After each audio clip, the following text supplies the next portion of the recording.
Dejtonski pregovori nisu nastali ad hoc, oni su pripremani više od godinu dana. Tako da postoje pretpostavke na kojima su vođeni Dejtonski pregovori koje ne možemo zaobići jer nećemo razumjeti zašto smo dobili u konačnici ovakav sporazum koji smo dobili. Prva pretpostavka Dejtonskih pregovora, uopće Dejtonske konferencije, bio je Vašingtonski sporazum. Oni su insistirali na političkom i vojnom savezu, kako se to tada govorilo, Hrvata i muslimana, odnosno hrvatskog i bošnjačkog naroda, a da budemo precizniji i jasniji, to je armije BiH, koja nije bila samo bošnjačka, armije BiH i Hrvatskog vijeća obrane. Njima je bila potrebna ta strategija, dostignuće te strateške tačke, zbog toga što je Karadžić odbijao sve mirovne pregovore. Poznato je da je odbio i onaj Vens Ovenov, koji je čak i Milošević bio prihvatio, i svi Miloševićevi saveznici i tako dalje. Na Paljinskoj skupštini svojoj Karadžić je odbio taj sporazum i on više nije želio doći ni na jednu mirovnu konferenciju koja mu ne bi legalizirala Republiku Srpsku, i to onako kako su je oni definirali u Paljanskom svom ustavu i na teritoriji koju su oni tada držali pod svojom vojnom kontrolom uz pomoć, dakle, vojske Republike Srpske i paravojnih formacija iz Srbije. Oni su tada držali 65% teritorije BiH, dakle, Karadžić je htio tu legalizaciju te vrste i htio je legalizaciju Republike Srpske po njihovom ustavu, gdje je pisalo da je Republika Srpska država srpskog naroda. Tako da Vašingtonski sporazum je omogućio ovaj savez vojni i politički koji je bio jako potreban i nama u Bosni i Hercegovini. Bio je on potreban i Hrvatskoj, da se razumijemo, bez obzira što oni danas o tome govorili, i bio je potreban američkoj politici. U međuvremenu je formirana Federacija Bosne i Hercegovine sa svim onim institucijama kao kantonalno uređenje. Međutim, treba znati, to stalno treba ponavljati jer se to stalno izokreće, da federacija nije bila koncipirana na teritoriji od 51% teritorije Bosne i Hercegovine, nego je ona bila koncipirana kao federacija Bosne i Hercegovine, kao republike, kao države, na cijelom prostoru Bosne, međunarodno priznate Bosne i Hercegovine, dakle u međunarodno priznatim granicama i sa svim onim kako je ona priznata, jel, sa suverenitetom, svojim državnim kontinuitetom i tako dalje. Kada smo u Vašingtonu na kraju sporazuma koji je već bio parafiran, postavili pitanje je postavio Miro Lazović. Evo, mi smo napravili federaciju, dogovorili smo se, jeli, Srbi, ovi Hrvati i Bošnjaci, jeli, isklopili neki politički sporazum koji omogućuje onda vojni sporazum. Šta će biti sa Srbima? On je vrlo precizno odgovorio. Vi ne brinite ništa, ja ću ga sada citirati. Mi ćemo Srbe ugurati u federaciju. To je značilo da federacija ostaje kao okvir za Bosnu i Hercegovinu sa formiranim kantonima koji su formirani, jel, u postupku formiranja federacije, s tim što bi se onda srpska područja, uvjetno kazano, uključila u Federaciju Bosne i Hercegovine sa svojim kantonima. To je bio koncept federacije u Vašingtonu. To je važna činjenica. Gledajte sad, da bi federacija omogućila vojni savez, vojni savez je postignut između tri vojske, armije BiH, Hrvatskog vijeća obrane i Hrvatske vojske, jer je taj vojni savez jednako bio potreban i Hrvatskoj kao što je bio potreban i Bosni i Hercegovini. Znamo da je Oluja omogućila reintegraciju svih onih krajeva koje je Milošević preko Martića i ostalih u srpskim krajinama, je držao pod svojom kontrolom. Oluja je bila vrlo važna činjenica pred buduće mirovne pregovore, jer je ona zapravo sada omogućila da Milošević dođe na pregovore sa potpuno drugačijim činjenicama nego što je ranije dolazio, nego što je dolazio na ranije pregovore.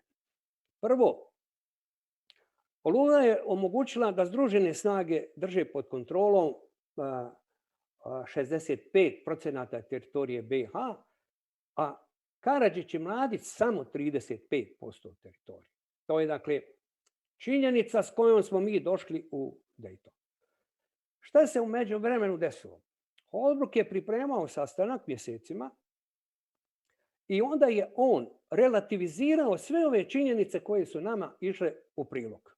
Činjenica legalizacije Republike Srpske nas je dočekala u Daytonu i preko nje mi uopće nismo mogli preći. Kad god smo pokušali, barem što se tiče naše delegacije tada, da to relativiziramo ili da to stavimo na dnevni red, Holbrooke je to onemogućavao. Druga stvar koju je Holbrooke uradio, relativizirao je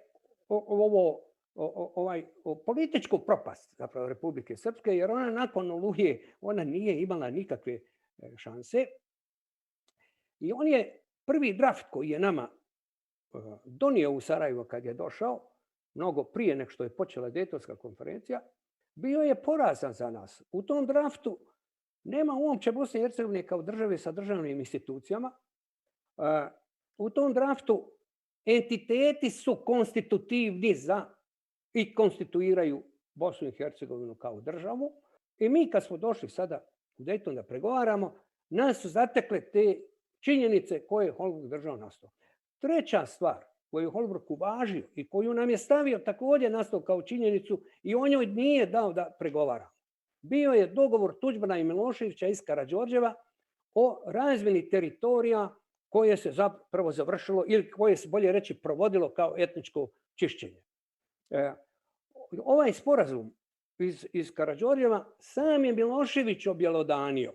Evo nas ima ovdje trojica, sjedili smo na toj plenarnoj sjednici kad je on objašnjavao podjelu teritorije između dva entiteta, kad je rekao, tema je bila posebna i tako dalje, kazao je o tome nema više govora, ja sam se s Franjom davno dogovorio. Ovo je citat, ja sam to zabilježio sebi, da se to ne bi nestalo. To je vrlo važna stvar. Dakle, u Daytonu je Milošević objelodanio svoj sporazum sa Tuđmanom o razmjeni teritorija i zato se ne treba danas čuditi, to su Grahovo, Glamoč i Drvar u federaciji, a cijela Posavina pod administracijom Republike Srpske.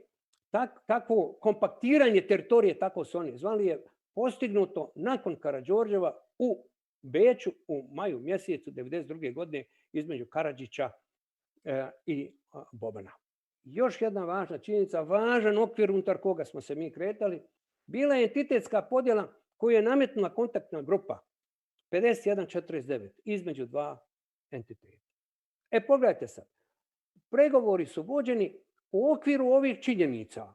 Kad smo krenuli da nešto tu problematiziramo, Holbrooke to nije dozvolio.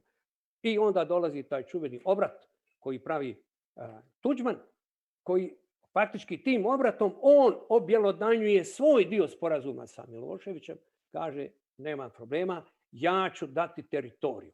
Kao da mu je to babovina, on daje sada teritoriju Bosne i Hercegovine Miloševiću, odnosno povlači svoje vojne snage Hrvatske vojske, HVO, od Banja Luke, oni su bili pred Banja Lukom, oni su bili u Karanovcu s jedne strane, s druge strane na Manjači i bili su na brani u Bočicu. To je oko Banja Luke, daljina 11 km. Dakle, s tih pozicija on povlači vojsku.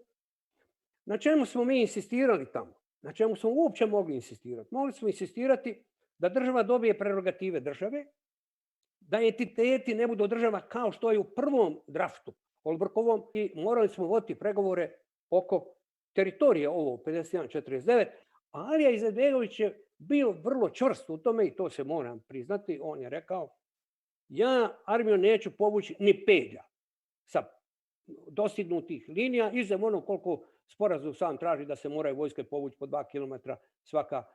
Konačno u sporazumu, i to se mora znati, entiteti nisu države, to izričito piše. Entiteti nemaju državnost i nemaju nikakav državni kontinuitet. Bosna i Hercegovina je država, to već piše u Ustavu, odmah u aneksu 4, Bosna i Hercegovina je država. Bosna i Hercegovina ima državni kontinuitet, što znači ona zadržava prava da bude članica kao država svih međunarodnih organizacija, Ujedinjenih nacija i tako dalje.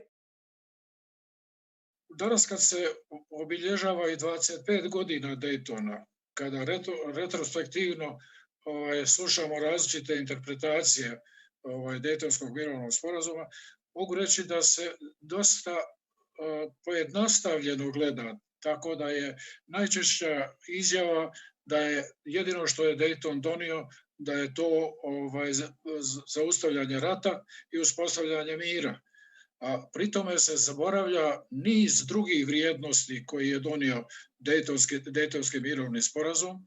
Prije svega činjenicu da je očuvana državnost Bosne i Hercegovine, da je osiguran međunarodno pravni kontinuitet, da je garantovan suverenitet i teritorijalni integritet Bosne i Hercegovine i što je posebno važno, politička neovisnost Bosne i Hercegovine koju nažalost susjedne države uveliko ne poštuju i ne pridržavaju se toga. Međutim, želio bih još da kažem da je vrlo značajno podsjetiti na prvu rečenicu opšteg okvirnog sporazuma za Bosnu i Hercegovinu, u kojoj potpisnici, dakle Bosna i Hercegovina, Srbija i Hrvatska, su odlučni da zaustave tragičan sukob u regionu. Dakle, iako Daytonski sporazum izričito ne govori o agresiji na Bosnu i Hercegovinu, ali činjenica da su ove države bile uključene, da se radilo o regionalnom sukobu, da su one bile uključene u taj sukob, da su zbog toga i potpisnici Daytonskog sporazuma i na taj način preuzele odgovarajuće obaveze, te činjenice naravno igraju vrlo značajnu ulogu. I po mom mišljenju još jedna važna vrijednost Daytonskog sporazuma, što je on postavljena kao jedna dinamička kategorija, što znači da je moguća njegova usavršavanje i upravo prateći izjave povodom 25. godišnjice Daytona, vidimo različite stavove o tome, dok se većina, posebno iz demokratskih sredina, zalaže da je Daytonski sporazum temelj, a da ga treba nadograđivati i ići ka Briselu, briselskim vrijednostima, dotle drugi kažu da je svako diranje u Dayton pitanje u stvari destabilizacije i Bosne i Hercegovine i regiona. Ono što mene zaokupljuje kao čovjeka koji se bavi ustavnim pravom jeste činjenica da Ustav Bosne i Hercegovine kao temeljni dokument koji bi uređena državna i društvena zajednica ima niz nedostataka, prvenstveno u pogledu demokratskog kapaciteta Bosne i Hercegovine. Malo prije sam napomenuo da je u opštem dijelu Ustava su date najviše vrijednosti demokratije i ljudskih prava. Nažalost, u operativnom dijelu Ustava, u provođenju organizacione strukture Bosne i Hercegovine, vrše se odstupanja od tog principa i u tom smislu kao demokratski deficiti Bosne i Hercegovine, ja ću i samo kratko nabrojati. Prvo, čitav ustavni sistem je utemeljen na privilegovanoj poziciji predstavnika 3 konstitutivna naroda. Ta privilegovana pozicija polazi od toga da se tim predstavnicima, bez obzira na izborne rezultate, garantuje učešće u institucijama javne vlasti, na određenim mjestima paritetno učešće, na drugim mjestima proporcionalno, da im je dato pravo nacionalnog veta i da raspolažu nizom drugih instrumenata koji mogu blokirati državu Bosnu i Hercegovinu, a da pri tome imaju vrlo visok stepen autonomije unutar entiteta. Drugi demokratski deficit je u položaju takozvanih pripadnika ostalih naroda, odnosno onih građana koji se ne izjašnjavaju kao pripadnici konstitutivnih naroda, koji su uskraćeni u svojim temeljnim političkim pravima da mogu biti birani u institucije javne vlasti. Međunarodna zajednica je nedvosmislena, izuzetak je naravno Ruska federacija, da se mora ići u ustavne promjene. I možemo sada reći da orijentiri u kojem pravcu treba da idu ustavne promjene dati su, po mom mišljenju, prije svega u izvještaju Europske komisije o napretku Bosne i Hercegovine, posebno ovaj posljednji izvještaj iz maja 2019. godine, zatim u pomenutim presudama, 5 presuda Europskog suda za ljudska prava i na kraju presudama Ustavnog suda Bosne i Hercegovine. U budućim ustavnim promjenama treba na neki način izbalansirati odnos između prava konstitutivnih naroda, koje se naravno još za dugo vremena neće moći zaobići u jednom postepenom razvoju Bosne i Hercegovine, sa obavezom da se i svim građanima u skladu sa presudama Europskog suda osiguraju ta prava. Po mom mišljenju, odluke o budućim ustavnim reformama trebalo bi donositi u institucijama sistema, prije svega u parlamentarnoj skupštini, koja treba da odlučuje o tome, i kad se uporno tvrdi da nema promjene Ustava bez saglasnosti konstitutivnih naroda, pa to je jasno jer sam postupak revizije Ustava osigurava utjecaj konstitutivnih naroda prilikom svih ustavnih promjena. S druge strane, mislim da međunarodna zajednica trebala iskoristiti svoj utjecaj, izvršiti odgovarajući pritisak na institucije vlasti u Bosni i Hercegovini i omogućiti, dati stručnu podršku mogućim rješenjima u budućem ustavnom uređenju Bosne i Hercegovine. Ono što je mene na samom početku tih pregovora, budući da nisam imao baš nekog posebnog iskustva sa predsjednikom Izetbegovićem i sličnih situacija, fasciniralo, jeste jedna kompleksnost, sveobuhvatnost i širina kojom je predsjednik Izetbegović pristupao ovim pregovorima. U tom smislu ja sam posle prvih 4-5 dana, kad sam pročitao vojni aneks opšteg okvirnog sporazuma o miru, donio listu preporuka i sugestija za stav delegacije Bosne i Hercegovine u odnosu na tekst sporazuma, a pogotovo onaj koji se odnosio na vojne aspekte. Predsjednik Izetbegović je već posle nekoliko sati, nakon što sam mu dostavio draft tih svojih preporuka, pozvao me u svoj kabinet i onda napravio jedan komentar.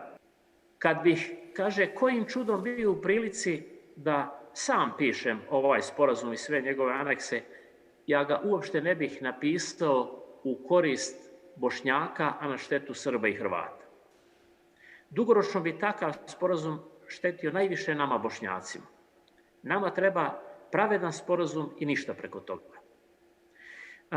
To je jedan stav koji je na neki način ostavio jedan snažan dojam na mene. Ne mogu reći da sam bio iznenađen, ali sam to malo komentarisao, pa je onda predsjednik dodatno kazao, vidite, kaže, mi Bošnjaci bolje funkcionišemo kada smo pomiješani sa Srbima i Hrvatima. Čak je i dodao, ne daj Bože da ostanemo sami. Dakle, snaga tih njegovih poruka je na neki način sa svim onim što je integrirao svojom liderskom, svojom državničkom i ukupnom ulogom u tim pregovorima dodatno potvrđena. Dakle, u svim tim situacijama predsjednik Izetbegović je imao mnoštvo različitih dilema na koje je odgovarao, vjerujem, sasvim duboko, na najbolji način u konkretnim uslovima i u odnosu na konkretne mogućnosti za interes države Bosne i Hercegovine, svih njenih naroda i svih njenih građana. I činjenica je da je Dejtonski mirovni sporazum u sebi integrirao mehanizam promjene. I dakle, sve dotle, dok imamo saglasnost potrebnih političkih volja, odnosno aktera u Bosni i Hercegovini ne postoji odredba Dejtonskog mirovnog sporazuma niti ijednog njegovog aneksa koja se dodatno ne može promijeniti. Mislim da u tom smislu odbrambena reforma predstavlja jedan od najilustrativnijih primjera. Ta reforma je bila preteča i jedna vrsta modela za mnoge druge reforme koje su tada napravljene. Odmah nakon odbrambene reforme su formirane mnoge institucije na nivou države, krenuo je jedan snažan zamah eurointegracijskog kretanja Bosne i Hercegovine. Mislim da nam je takav rezon i danas potreban. Mislim da su dileme o tome da li raspakivati ili ne raspakivati Dejton sasvim izlišne, zato što jedan tempo ukupnih društvenih promjena proizvodi toliko novih realnosti, da je neko političko rješenje koje je čak bilo nedostatno ni za moment samog njegovog donošenja, 1995. godine, zbog jednostavnog nepostojanja volje da se uradi više, trebalo već mijenjati 96. 97. godine, što je u suštini i činjeno u mnogim sferama, u mnogim institucijama. Ta nam logika treba i dalje i ja mislim da ovdje više govorimo o suštini odnosa prema budućnosti Bosne i Hercegovine nego prema Dejtonskom mirovnom sporazumu kao jednom od ključnih momenata njene moderne prošlosti. Ja mislim da moramo shvatiti činjenicu da je unutrašnji dogovor relevantnih političkih aktera unutar Bosne i Hercegovine najbolji mehanizam za nadgradnju, za jednu evolutivnu, razvojnu putanju Dejtona u interesu države, u interesu svih njenih naroda i u interesu svih njenih građana. Nedostatak tog dogovora praktično priziva i poziva velike sile da to rade u naše ime i pitanje je da li ćemo imati snage i mudrosti koju je svojevremeno imao predsjednik Alija Izetbegović, da odgovorno, konstruktivno i sveobuhvatno posmatramo sudbinu svih naroda i svih građana i postižemo sporazume u interesu države, a ni na čiju štetu, ili da dozvolimo drugima da to rade u naše ime. Dakle, na iskustvima iz perioda agresije i dosadašnje implementacije Dejtonskog mirovnog sporazuma mogu se prepoznati aktualni izazovi kako za NATO, tako i za Bosnu i Hercegovinu. Postojanje NATO-a pružilo je garanciju njegovim članicama za stabilnost, jer u periodu njegovog postojanja preko 70 godina NATO nije imao ugroženosti ni u političkom, niti u odbrambenom aspektu. Upravo takva važnost povezuje se i sa ciljem uključivanja Bosne i Hercegovine u euroatlantske sigurnosne strukture. Bosna i Hercegovina je bila objekat djelovanja NATO-a i to trebamo i moramo koristiti kada vodimo ove razgovore oko naših daljnjih integracija u NATO savez. Bosna i Hercegovina je bila i izazov za potvrđivanje i preispitivanje uloge NATO-a u međunarodnoj političkoj sceni. Stoga status u okviru faze Member Action Plan, u kome smo mi sada, znači akcijnog plana za članstvo, od decembra 2018. godine, predstavlja po meni put i mogućnost da Bosna i Hercegovina se uključi u NATO savez i to je po meni jedna prekretnica, kao što je bila tada za NATO savez, tako je danas za Bosnu i Hercegovinu. Osim NATO saveza, u postdejtonskom periodu Bosne i Hercegovine svoju veliku ulogu imao je i OSCE. I ne samo u vojno-sigurnosnim aspektima, već i u razvoju demokratije i ljudskih prava. I ovdje su iskustva također različita, periodi su različiti. Ja ću reći da iskustva u Bosni i Hercegovini su da od 1995. pa do 2005. godine to je jedan vrlo pozitivan odnos i vrlo dobar odnos do Bosne i Hercegovine, vrlo aktivan odnos, a od 2010. pa ja ću slobodno reći do današnjeg dana mi možemo djelovanje OSCE-a nazvati potpuno pasivno. Mi moramo definitivno uporno insistirati na integraciji u NATO savez i Evropsku uniju. Nažalost, imamo nekih odgovornih ljudi koji u zadnje vrijeme pod pritiskom i onoga što se i sinoć dogodilo u Lukavici i tako dalje, nekih nevrijeđanja, nezamjeranja, da se pitanje integracije u NATO savez jednostavno zaobiđe.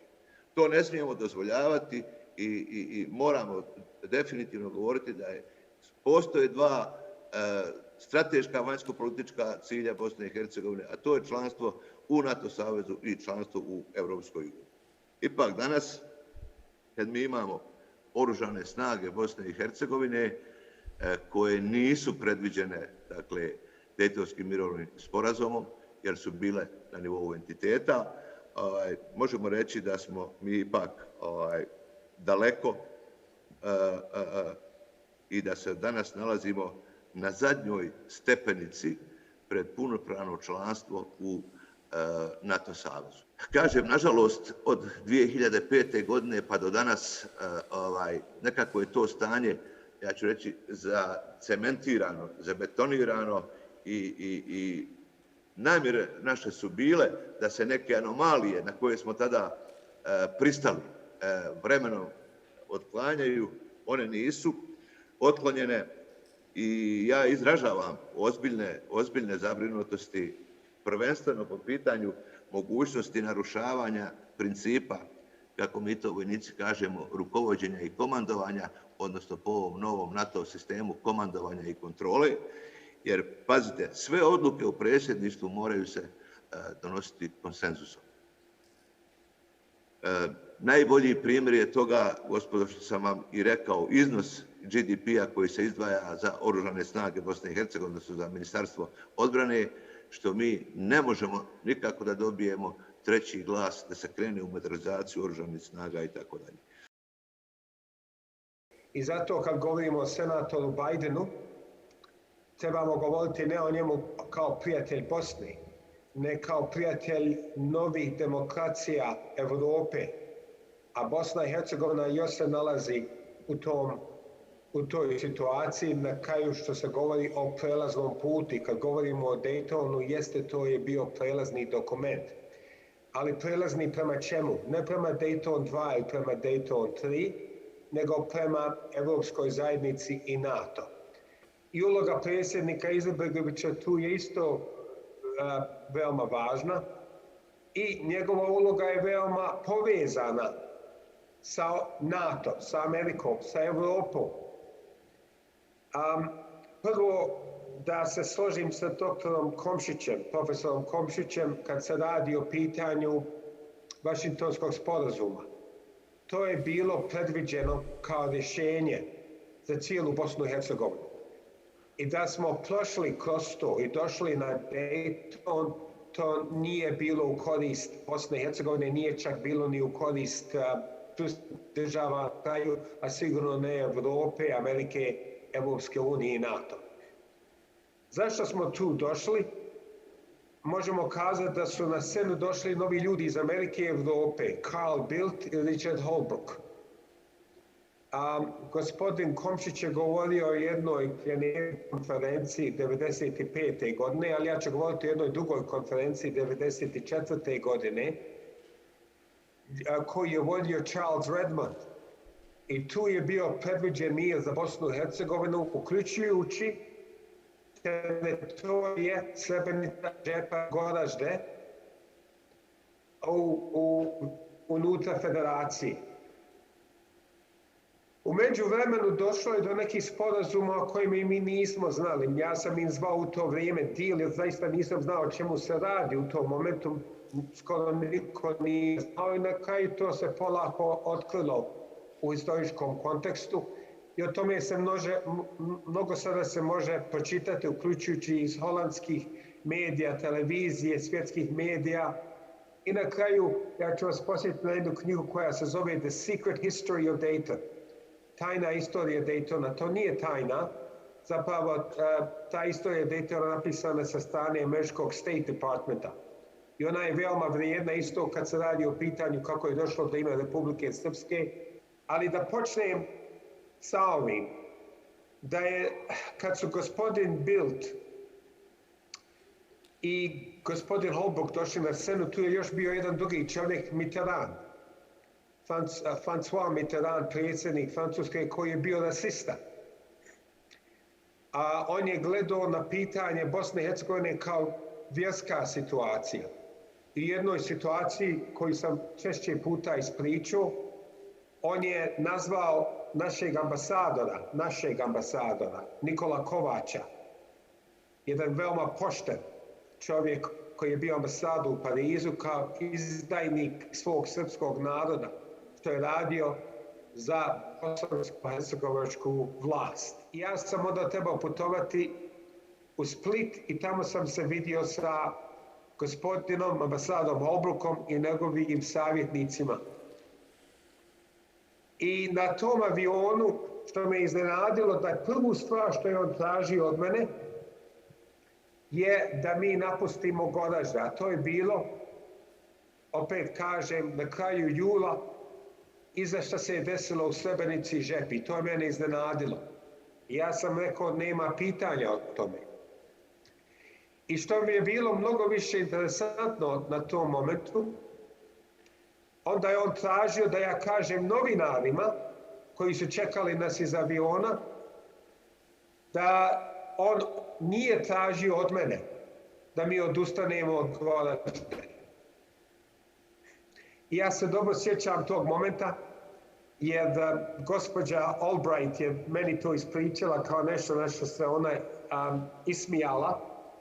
Kad sam ja rekao novinarima, prvo, gospodin Holbrooke hoće da vi znate da on nije tražio od mene da mi odustanemo od Goražde. Sa tim sam bar mislio da sam nešto tu sačuvao od Goražde. Ali vidio sam dalje iza toga da je bio deal koji je sada dokazan da te tri istočne enklave budu predate Miloševiću, Karadžiću i Mladiću. Ja uvijek uključujem Miloševića u tome. Jer je on bio on igrao na jednu stranu ili drugu, govorio šta je govorio, on je bio veoma uključen i to se dokazalo u Daytonu. Na kraju, kako vi svi znate, došla je NATO akcija koja nije samo trajala noć, nego trajala danima. I to je veoma važno zapamtiti, da je trajala danima. I zašto je to bila i u korist Bosne, a na kraju to je isto mogla nekako da nas stavi u situaciji da budemo ucijeljeni. Jer je Holbrooke često prijetio da će on zaustaviti NATO akciju i u jednom momentu jeste je zaustavio. A ta NATO akcija je nama trebala, jer trebalo je danima, ne samo jedna noć, da se Mladić povuče. Mi, Bosna i Hercegovina, smo proživjeli rat, jer nismo bili izbrisani. To trebamo da se zahvalimo našoj vojsci i našim građanima. Jer niko nije očekivao da ćemo mi preživiti kao država i kao vojska, a jesmo.